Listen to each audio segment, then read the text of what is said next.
Japan, December 7th, 1989. Satoru Gojo was born, and the world changed.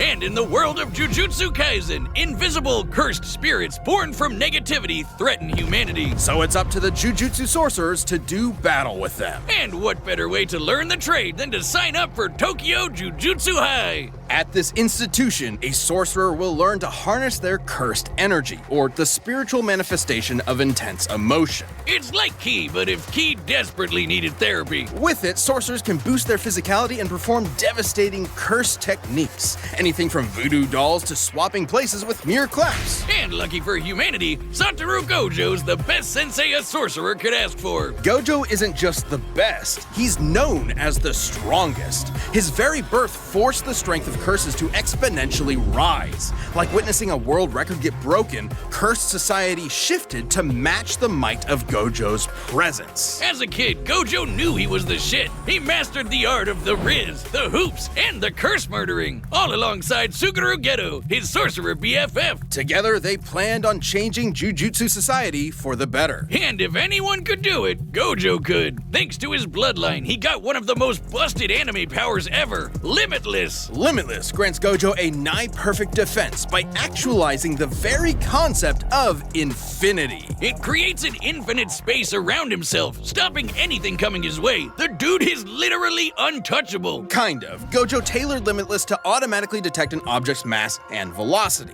As the difference between himself and an object decreases, Limitless halves the object's velocity. It's like Zeno's paradox. Think of it this way. If you're trying to get from point A to point B, first you gotta go halfway, then you gotta go another halfway, then another and another, and so on. With Limitless, you'll never arrive, just like my alimony payments. Hence, infinity. Yeah, it might sound complicated, but it basically creates a spatial force field around Gojo at all times. Techniques on this level would burn out other sorcerers in seconds. That's where Gojo's incredible 6 eyes come in. They let him see and near perfectly control cursed energy at the atomic level. So he'll basically never run out of juice in a fight. He isn't just built different, he was born different. 6 Eyes and Limitless gave Gojo the power to manipulate space itself. Gojo's Lapse Blue technique attracts and condenses space into singularities. With Reversal Red, Gojo does the opposite, repelling space. Think push and pull. But you may be asking, how does one accomplish this with cursed energy?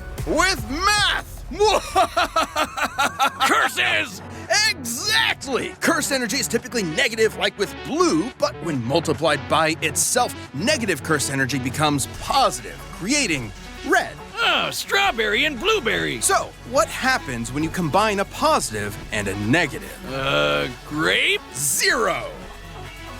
By combining Reversal Red and Lapse Blue, Gojo creates Hollow Purple, an enormous ball of curse energy that literally applies the concept of zero to an opponent, crushing and repelling them into nothing. Gojo's a walking cursed Swiss Army knife. Levitation, teleportation, even expanding Limitless to fry his enemies. Gojo can also use positive energy to heal humongous wounds, and he's constantly refreshing his brain with it 24/7 to keep up with all of this. Still, there's one technique that costs more cursed energy than anything else in a sorcerer's repertoire. Every sorcerer is born with an innate domain, a mental world shaped by their mind and heart. Add cursed energy to it, and these domains can be manifested physically, a technique called domain expansion. Every sorcerer worth their salt needs one, and you know damn well Gojo has the scariest, unlimited void. You get caught in this, your ass is grass. Exposure to unlimited void overloads your consciousness with a stream of infinite information. A mere fifth of a second of exposure can leave a normal person in a vegetated state for months. Too bad it requires so much energy you can only do it like once a day. Oh wait, except for Gojo, who has done it multiple times in a row. Thanks again, 6 Eyes. Quite frankly, Gojo was getting so strong that the axis of the Jujutsu world began to turn on him. Like the meta of a fighting game defined by one broken character, he defined the hierarchy of power in the sorcerer world. He alone was the honored one. His mere presence can cause earthquakes. He outran Sonic explosions and applied cursed energy within a microsecond. Gojo has been repeatedly stated by many to be the strongest sorcerer there is. That includes his ex-student Hikari, who can dodge lightning, or this little volcano-headed curse, Jogo, the embodiment of humanity's fear of fire, who can bring down city-shattering meteors, and Gojo kicked his ass with zero effort. But strength alone was not enough to fix his cursed world. When Geto rejected Jujutsu Society to forge his own justice,